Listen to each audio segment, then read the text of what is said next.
À force d'enquêter, de fréquenter des boutiques spécialisées et d'expérimenter, j'ai découvert dans le fouillis ambiant un livre qui m'a semblé sérieux et crédible, car il alliait démarche scientifique rigoureuse et intuition qui font mouche. La voix des pierres et des cristaux de Regina Martino. Mon voyage sur les traces de l'alchimie touche à sa fin et il est évident que je dois me rendre à Paris pour rencontrer Regina Martino. Car la lithothérapie pourrait-elle être une forme d'alchimie moderne ? Serait-il possible, au contact des pierres, de vivre une transmutation intérieure ? Regina Martino, bonjour. Vous êtes née en Italie dans les années 60, après le lycée artistique de Varèse. Vous faites des études de scénographe et de costumière aux Beaux-Arts de Florence jusqu'en 1982. La danse, le mouvement, l'énergie des corps, ainsi que la mode et les couleurs vous attirent. 3 ans plus tard, vous vous installez à Milan et vous suivez des cours à la Domus Academy, une école privée de design et de mode. Vous créez des costumes et vous dansez pour différentes compagnies. Vous arrivez en France à la fin des années 80 en travaillant pour la compagnie Post Retroguardia. Vous interprétez un spectacle monté pour le festival d'Icomaccio en collaboration avec la France, nommé Ombre in Rosso Antico. Cette création a pour sujet le porphyre rouge ancien, une roche volcanique très prestigieuse dans la Rome antique, de couleur pourpre, associée au sang du Christ. Avec le recul, on pourrait dire que ce thème est assez prophétique de ce qu'allait être votre parcours. Ah, c'est intéressant, vous êtes bien informé sur mon chemin. Oui, forcément, quelque part. Déjà, même si on regarde mes prénoms, par exemple, parce que le nom officiel c'est Regina, mais mes 3 prénoms c'est Christine, un peu le cristal, le Christ bien sûr, Regina la reine, et Pierre la pierre. Donc il y a plein de gens qui me disent quand même, c'est un peu déjà. Et quand j'ai eu 21 ans, j'ai changé mon prénom, j'ai dit basta, je veux plus être Christine, trop fatigant d'être la fille parfaite du Christ qui doit briller. Je vais être une reine, voilà, c'est fatigant aussi mais légèrement moins. Et un jour, je me suis dit, un jour plus tard dans ma vie, je vais honorer mon 3e prénom. Et un jour, des années après que j'avais déjà honoré en faisant des pierres partout de ma vie, je me suis dit, oh merde, j'ai quand même honoré mon 3e prénom, donc voilà. Vous enchaînez plusieurs productions durant 6 ans, jusque Macbeth, l'opéra de Verdi, vous interprétez la déesse de la nuit. Vous vous concentrez alors sur la création de costumes, activité que vous poursuivrez, vous étendant au théâtre et au cinéma jusqu'en 2005. Vous remarquez que lorsque des personnes vous rendent visite dans votre atelier de couture, ils vous racontent leur vie. Ils vous demandent des conseils. Il faut dire qu'à ce moment-là, depuis 15 ans, Chogyal Namkhai Norbu, un grand maître tibétain installé en Italie dans les années 60, est devenu votre maître. Il vous enseigne le Dzogchen, ou grande complétude, une tradition du bouddhisme tibétain qui consiste à comprendre notre état primordial, naturel, et à appliquer cette connaissance dans notre vie. Pourrait-on dire que cet enseignement était l'un des points de départ de votre voie personnelle visant à comprendre l'humain et la conscience ? Sûrement, je dirais que c'est cette rencontre qui était fondamentale dans ma vie. Je pense que rencontrer un maître, c'est un cadeau qu'on reçoit sûrement peut-être creusé dans des vies précédentes.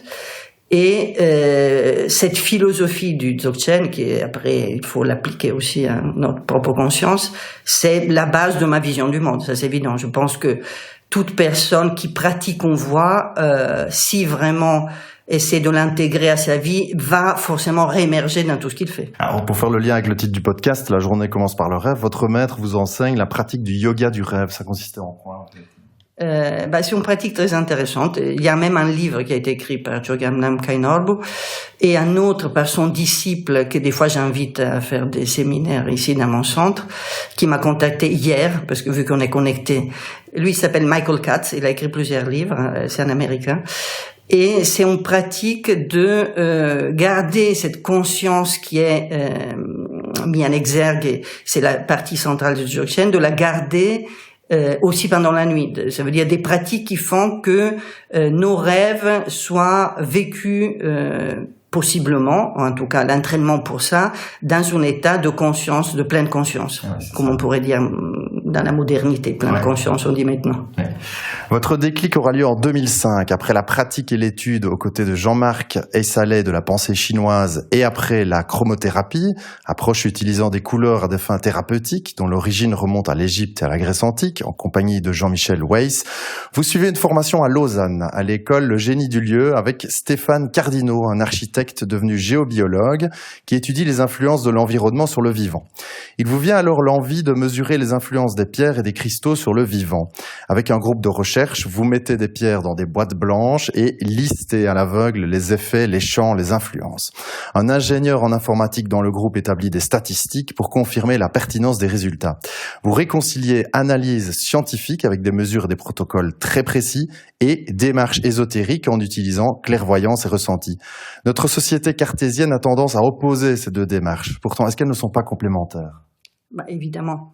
Je pense que même dans l'histoire des sciences, si on va lire des écrits de grands scientifiques qui ont eu des grandes intuitions qui sont devenues après mis en pratique dans la science, il y a toujours eu des grandes intuitions, des fois même dans les rêves, si on va regarder dans l'histoire des sciences qui me fascine énormément, que l'intuition, le pressentiment, peut-être justement dans le rêve, on peut avoir une espèce de intuition grandiose qui va après nous habiter dans nos recherches. Donc il faut après le mettre en pratique dans la résonance du vivant ou de la physique, disons, bien sûr. Et pourquoi alors on oppose comme ça ? On oppose parce qu'on essaie, je pense que c'est lié au fait que la science voudrait être le grand pouvoir du monde en ce moment. Et donc, les dérives de la science de notre époque sont liées à ça. Le fait que science, argent et pouvoir sont trop strictement liés. Alors que la vraie science, si on va lire des écrits des scientifiques, même anciens, comme tu peux citer les Romains, mais les Grecs qui ont fait des découvertes incroyables, Pythagore et tout ça, des grands génies de notre monde ancien, qui ont une curiosité de l'être, de se confronter à ce qui l'entoure. Donc, selon moi, la vraie science, c'est ça. Moi, je pourrais presque me définir en scientifique. Après, les scientifiques pourraient me détester, mais souvent, c'est qu'ils ne me connaissent pas comme ça, ils me détestent pas trop. Mais sinon, pour moi, la science, qu'est-ce que c'est ? C'est de se poser des questions et d'essayer de valider des informations. Non, c'est ça, des protocoles d'information, de dire est-ce que si je prends ça et je fais ça, je vais le valider. Donc la chose qui est importante, c'est d'avoir des instruments. La chose étonnante, selon moi, comme un garagiste peut entendre que ton carburateur ne marche pas parce qu'il a l'oreille du bruit. Maintenant, ils ont trop de trucs électroniques, ils l'ont peut-être plus. Et donc, pour moi, la démarche scientifique est liée aussi à cette capacité, disons, capacité spécifique pour la mettre en jeu dans des protocoles que je sais maîtriser.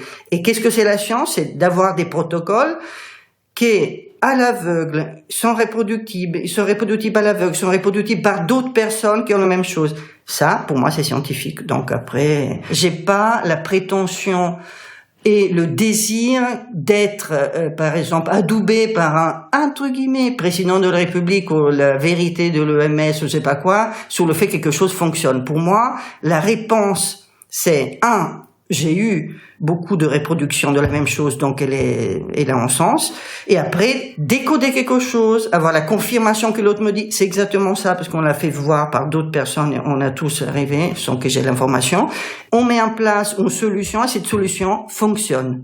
Et après, j'ai un feedback positif de quelqu'un qui m'a dit, depuis que ça va mieux. Ça va super bien. Ça, j'ai plus ce problème. Ça, c'est totalement changé. Ça, c'est partiellement changé. Évidemment, c'est pas du 100% tout le temps. C'est ça la démarche scientifique. Je dirais pas d'autre par rapport à ça. C'est ça. En 2006, vous créez Rayon Magenta qui poursuit l'étude, l'enseignement et la recherche dans le domaine de la géobiologie et la bioénergie. Vous développerez davantage durant 2010 l'aspect lithothérapie. Le mot lithothérapie, pour les personnes qui ignoreraient de quoi il s'agit, vient du grec ancien lithos, pierre, et thérapie, soin. Cet assemblage signifie donc soin en utilisant des pierres. De tout temps, dites-vous, les hommes et les femmes ont entretenu une relation particulière avec le monde minéral. Un règne en apparence statique, mais qui contient une mémoire mystérieuse. Si on remonte dans l'histoire de l'humanité, l'alchimie a tenté de percer ce mystère. L'un des buts de l'alchimie étant d'utiliser des pierres, de les transformer pour soigner et même parvenir à l'immortalité. Est-ce que par conséquent, on pourrait dire que la lithothérapie est une forme d'alchimie moderne ? Alchimie, dans le mot, il y a quelque chose lié à la transformation. Donc, dans mon cas, dans ma vision de la lithothérapie, il n'y a pas de transformation de la pierre, mais il y a de transformation de l'être. Ça veut dire que quelque part, cette information, moi j'appelle les pierres comme des signatures vibratoires, vont apporter une transformation à la personne qui les utilise. Et donc, l'alchimie est plutôt une alchimie bioénergétique ou énergétique. Moi, je parle de bioénergétique en général, et énergétique, on parle déjà du vivant, donc l'énergie du vivant. Mais après, il y a plein de pratiques, et sans pierre, ils le sont. Des pratiques spirituelles, c'est une forme d'alchimie de l'être. Il y en a plein d'autres, et plein d'autres types de thérapies, quelque part, qui n'utilisent pas de substances chimiques ou autres. C'est tous de l'alchimie énergétique. On pourrait dire ça. C'est pas propre à la lithothérapie. C'est ça. Un lien entre lithothérapie et alchimie, peut-être, c'est la fascination pour les météorites et les tectites. Ces fragments expulsés par l'impact de météorites qui, en se refroidissant dans l'air, deviennent du verre naturel. Ces transformations évoquent l'alchimie et la symbolique. On pense à l'émeraude tombée du ciel qui aurait servi à façonner le Saint Graal, l'esprit du cosmos qui est de couleur verte, le lion vert qui dévore le soleil, la pierre noire de l'islam tombée du ciel reçue par Mahomet puis placée sur l'un des murs de la grande mosquée de la Mecque, etc. Ces dernières années, certaines tectites sont devenues de véritables stars auprès du public à la suite d'un emballement sur les réseaux sociaux. Est-ce que cette fascination étrange est justifiée selon vous ? Les réseaux sociaux vont un peu amplifier tout, et c'est des effets de mode, comme la lithothérapie d'ailleurs en ce moment.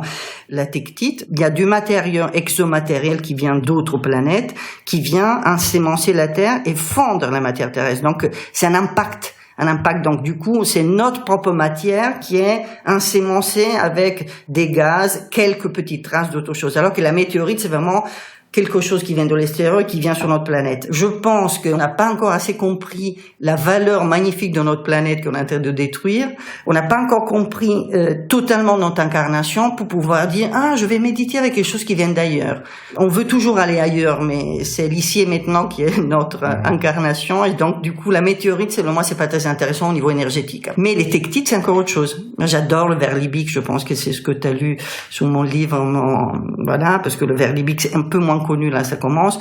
La Moldavite, qui a été une des grandes modes, là, sur TikTok et tout ça, que j'ai eu que des ados de 13 ans ou 16 ans qui venaient acheter des pierres à 50 €, qui maintenant coûtent 150 grâce à leur TikTok. Et donc, moi, je n'ai vends très peu, je n'ai achète même très peu, parce que avant, j'ai encore dans mes stocks certains que je vendais à 30 € il y a, je sais pas, 15 ans, et que maintenant je pourrais vendre à 400. Donc, si tu veux, c'est un délire. Que la même pierre, il y en a pas beaucoup, mais c'est pas si rare que ça. Et donc, j'aime pas trop le côté commercial de la mode. Mais après, c'est très bien. Moi, je préfère le verre libique. La Moldavite est plus liée au cœur et aux dons et c'est sensoriel. Donc, les gens adorent, voilà. Mais ça reste toujours quelque chose qui est une information qui vient de loin, qui va s'incarner dans notre planète. Comme la tectite noire qu'on trouve beaucoup en Asie, en Thaïlande ou par là, ou en Chine, qui est plus banale et moins chère, très intéressante, qui t'amène vraiment à faire le lien entre le ciel et la terre. Donc ça, on a besoin, je pense, dans notre présence sur Terre. En 2010, vous rencontrez la shungite, une roche noire constituée il y a plus de 2 milliards d'années à partir d'organismes vivants unicellulaires. Cette roche est présente dans un seul endroit du monde, près de la mer Blanche, à Shunga, d'où le nom de shungite. Vous dites que son origine est liée au mystère de l'apparition de la vie sur Terre. Vos recherches sur ce minéral aboutiront à la création de la chambre de shungite, la première pièce en France recouverte de shungite, construite sur les proportions du nombre d'or et conçue pour des séances de lithothérapie globale, et à la publication en 2011 de votre premier livre, La shungite, énergie de vie. Ce qui vous pousse à écrire, c'est que vous ne trouvez pas vraiment de livre consacré à la lithothérapie qui soit vraiment satisfaisant à l'époque? En effet, là, c'est un éditeur qui est toujours mon éditeur, un éditeur Ambre, qui maintenant s'appelle Chemin de Vie, qui m'a contacté, parce que je faisais déjà des conférences sur la shungite, j'avais fait déjà un petit dépliant. Et donc, quelqu'un était à ma conférence, a parlé à mon éditeur, il lui a dit, il faut que tu écrives un livre. Je pense qu'il y en a eu d'autres qui sont sortis un peu au même moment. Là, c'était une demande de mon éditeur, mais déjà, j'avais commencé à écrire après l'autre livre. Et j'aimais bien diffuser ça. C'est un livre qui a eu beaucoup de succès, qui est traduit en 5 autres langues, donc il est disponible en 6 langues. Et encore maintenant, je reçois des mails écrits dans des langues du monde qui me demandent des précisions, qu'est-ce que je peux faire avec ci. J'ai toujours beaucoup de contacts par rapport à la shungite. C'est vraiment une pierre assez extraordinaire. Mais en effet, comme tu dis, la mémoire de l'univers ou l'énergie de la vie sur Terre, mais déjà 2 milliards d'années, il n'y avait pas encore des cellules eucaryotes comme celles qui composent le vivant, la plupart des choses vivantes maintenant. C'était que des algues unicellulaires, donc c'était encore avant la cellule comme on la connaît. Et donc là, c'est une pétrification de ces strates de lac du craton de Carélie, que c'est une des cratons primordiaux de notre planète. Ça veut dire ceux qui émergent, ça veut dire des zones géologiques profondes. Et donc, c'est très intéressant et ça a des effets très intéressants sur le corps énergétique. C'est pour ça que j'ai lui dédié un livre, parce que c'est un peu particulier par rapport à d'autres pierres. C'était mon premier livre, après ça a lancé totalement... Oui, tout à fait. D'abord, le samedi 3 septembre 2011, vous inaugurez votre boutique de minéraux à Paris, La Roche-Mer. 2 ans plus tard, sort votre livre qui devient rapidement une référence, La Voie des pierres et des cristaux. Vous y expliquez votre démarche et vous balayez alors plusieurs clichés, dont celui-ci. Si les pierres et les cristaux se, guillemets, chargent négativement, fermez les guillemets, c'est-à-dire retiennent des informations non cohérentes avec la mémoire de leur matière, vous dites qu'il est absurde de vouloir les recharger. Lorsque vous trouvez un beau cristal de quartz sur sa roche-mère dans la grotte où il s'est formé, écrivez-vous, il est peut-être resté des millions d'années dans l'obscurité. Pourquoi aurait-il besoin du soleil ou de la lune pour se recharger? Se recharger de quoi? Je trouve cet argument parfaitement logique. Alors pourquoi la majorité de ce qu'on peut lire sur Internet ou dans les ouvrages sur le sujet prétendent le contraire? Prétendent, ils se copient les uns les autres. Moi, j'ai même formé des gens avec ce concept qui l'ont compris très bien. Et après, quand eux-mêmes deviennent lithothérapeutes et ils se mettent sur Instagram, évidemment, ils n'osent pas avoir les couilles, scusate la parole, de pouvoir dire ça, parce qu'il faut comprendre profondément ce que c'est l'énergétique pour pouvoir dire ce que je dis. Moi, ça me montre seulement, pas qu'on a des opinions différentes, c'est qu'il y a des gens qui comprennent l'énergétique et comment ça marche, et tous les autres qui font du copier-coller et qui disent là, je recharge mes pierres au soleil, parce que moi aussi, quand je vais pas bien, je vais me recharger au soleil. On dit ça. Un lézard se recharge au soleil. Un lézard, il a du sang-froid et il recharge pas, il va juste se chauffer. Donc, le soleil a un pouvoir, hein, je dis pas, mais il nettoie les pierres, par exemple. Et il les décolore aussi, il les dessèche, si ça dépend lesquelles tu mets. Donc, c'est un problème de compréhension de l'énergie. Le vrai problème de notre époque, c'est que il y a un énergéticien par mètre carré, j'exagère vaguement, en tout cas plus que par kilomètre carré à Paris, c'est évident, et la plupart des gens qui se disent énergéticiens, lithothérapeutes, ils n'ont rien compris à l'énergie. C'est un peu dommage, parce que c'est ton métier. C'est pour ça qu'il y a aussi beaucoup à la mode ces machines pour mesurer l'énergie, parce qu'il n'y a plus personne, il y a plein de gens qui s'inventent des trucs, qui sont souvent connectés. Donc, selon moi, c'est une question d'ignorance, mais après, chacun est où il est, et je respecte l'ignorance des gens. Autre cliché que vous balayez, c'est la protection. Vous dites qu'il faut arrêter de prendre des pierres et des cristaux pour se protéger. Là, j'avoue que j'avais parfois tendance à le faire. Encore une fois, parce qu'on entend, on lit souvent ce mauvais conseil. Donc, mettre une pierre quand je savais que j'allais croiser un tel ou une telle parce qu'elle allait me plomber le moral. Et ce n'est qu'après avoir traversé moi-même une période éprouvante que je me suis dit, pour le moment, j'ai pas besoin de me protéger. C'est les autres qui devaient se protéger de moi. Donc, finalement, c'était un peu étrange. Ça m'a amusé. Je me suis senti libéré de cette angoisse. Alors, est-ce que c'est quoi? C'est une question d'ego de vouloir se protéger des autres?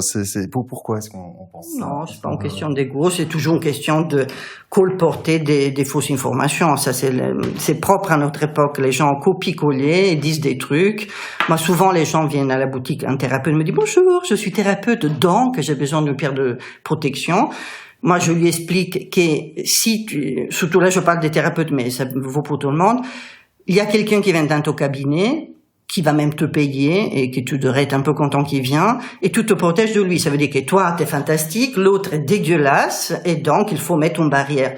Moi, souvent, je suis en train de soigner, ou en tout cas d'écouter l'énergie de ces personnes à qui je parle, ces thérapeutes, et je leur dis, t'imagines là, en ce moment, je mets une barrière entre moi et toi. Qu'est-ce que je peux voir de précis? Elle est un lien de cœur et d'énergie et de champ avec toi. Aucun.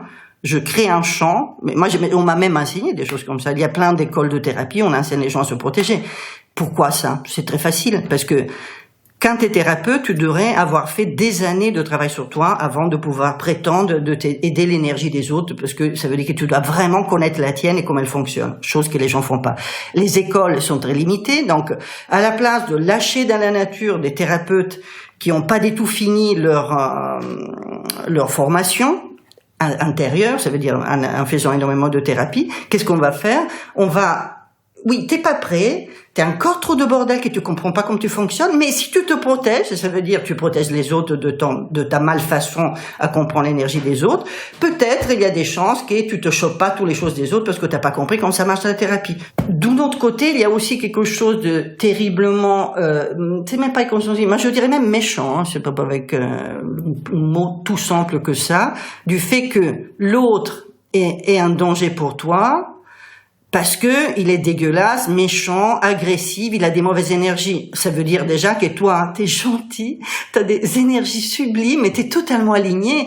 Ouh là là, ben si je suis vraiment aligné, je me chope rien de personne. Pour moi, la seule réponse à je me protège, c'est qu'est-ce qui sont les mécanismes intérieurs qui m'amènent à être fragile face à quelqu'un imprécis ou dans certaines situations. Si tu travailles tout ça, ah oui, ça fait quelqu'un, je suis face à des trucs, je me sens démunie. Ou, troisième chakra derrière, chakra pistache parce que ça t'énerve, chakra Bordeaux parce que tu as des mémoires transgénérationnelles d'avoir subi des agressions de l'extérieur, sixième chakra, je suis en hypervigilance, que je perds mon ancrage. Tu vois, je pourrais te faire 27 000 exemples, tu le sais, on n'a pas trop des heures pour faire tout ça. Et donc, bah, c'est évident. Ça veut dire que quelque part, tu méprises l'autre, tu penses que tout ce qui vient de l'extérieur, c'est la cause de ta souffrance. On vit dans un moment, depuis des siècles, de guerre, d'agression, les enfants sont éduqués à être le meilleur. Moi, j'ai jamais dit ça à mes filles. Être le meilleur, ça veut dire qu'il y a d'autres qui sont pires. Tu dois être meilleur que les autres. C'est horrible.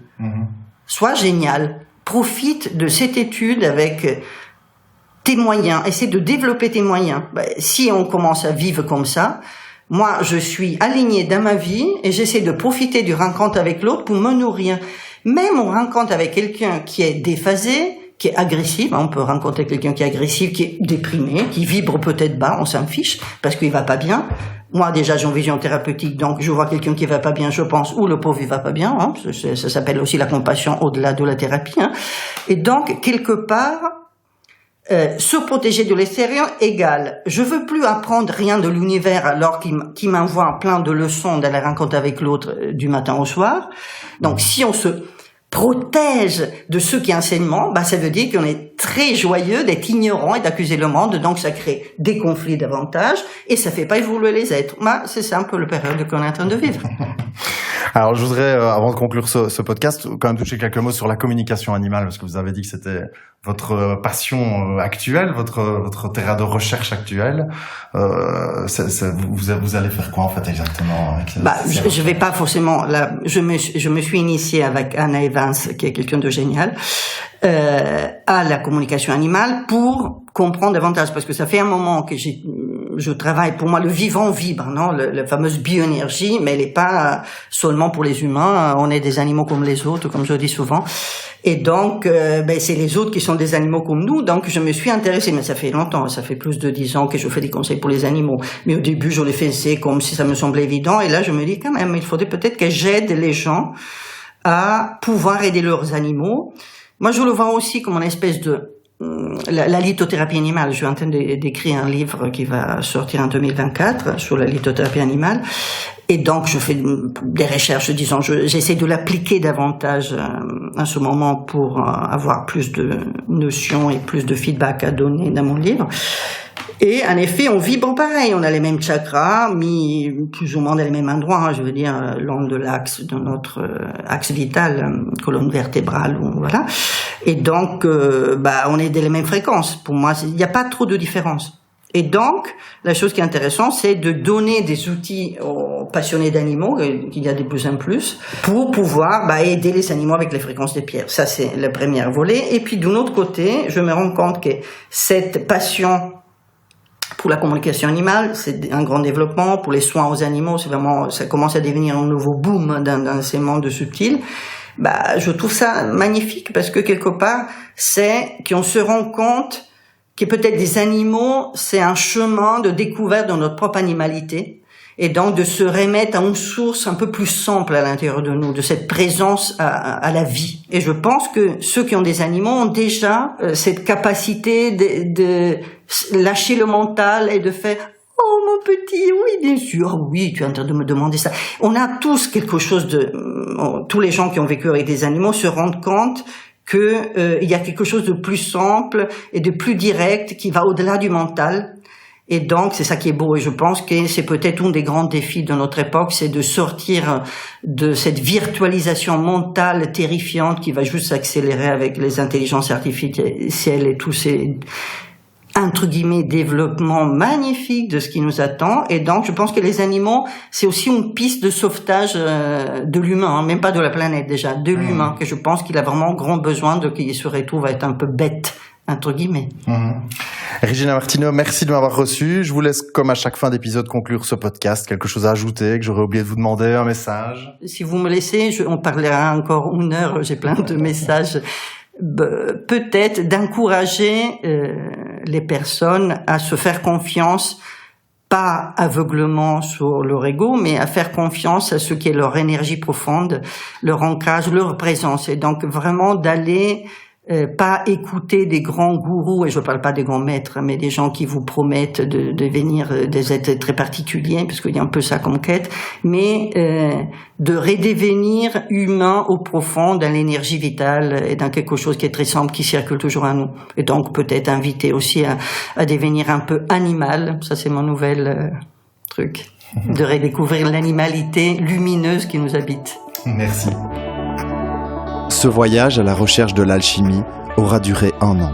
Ces échanges riches et passionnants que je viens de partager avec vous sont personnellement devenus une série de portes qui se sont soudainement ouvertes sans que je comprenne vraiment comment, sans que je sache si elles se refermeront un jour et de quel côté de la porte je me trouverai si cela se produit. En terminant le 2e chapitre de ce podcast, je pense une nouvelle fois au musicien David Allen que j'ai croisé si brièvement sur cette planète. Peu avant ses 40 ans, il invoquait, dès que le chant du coq retentissait, les muses peuplant Deia sur l'île de Majorque où il avait élu domicile. Débutant ses journées ainsi, nul doute qu'il mettait quotidiennement en application par ce rituel sa désormais célèbre formule « Ma journée commence par le rêve ».